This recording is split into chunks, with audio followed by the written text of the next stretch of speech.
This is Wellness Wednesday, brought to you in part by Intermountain Healthcare. Sure is Wellness Wednesday, and this week we wanted to talk about some of the questions you may be having when it comes to wearing masks.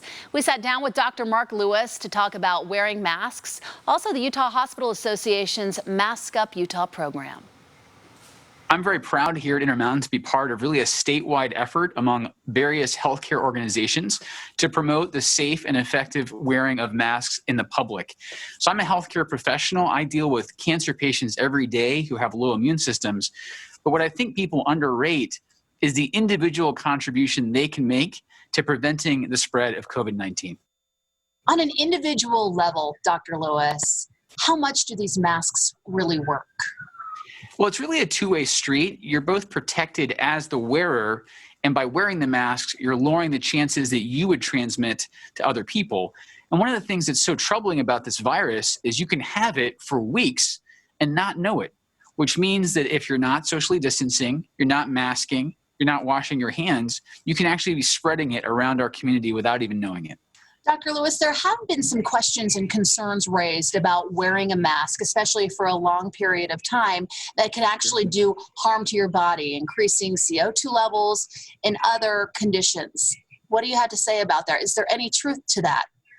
So for the vast majority of people, Kelly, it's very safe to wear a mask. I've actually been wearing an oxygen meter all through our interview here. My oxygen level has never dropped.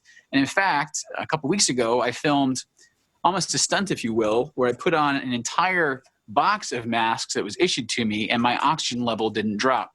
Now, I'm not perfectly healthy. I've had cancer myself. I've had a blood clot in my lung earlier this year, and we live at altitude. And with all those factors, wearing even 30 masks, my own oxygen level didn't drop.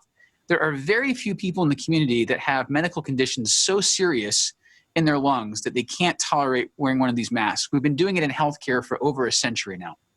Well, Dr. Lewis, I'm glad to see you doing better based upon your prior health conditions. Is it one of those things that after a while your body just kind of acclimates to wearing a mask and you get used to that feeling? And does it become easier?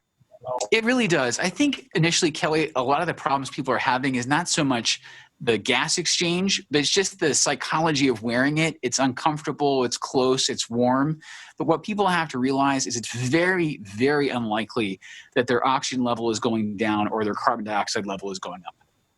Mind over mask. It does much more beneficial things than not wearing it. I can tell by your tips here. Dr. Mark Lewis, an oncologist with Intermountain Healthcare, thank you so much for joining us and for clearing up some of these myths we had about masking up.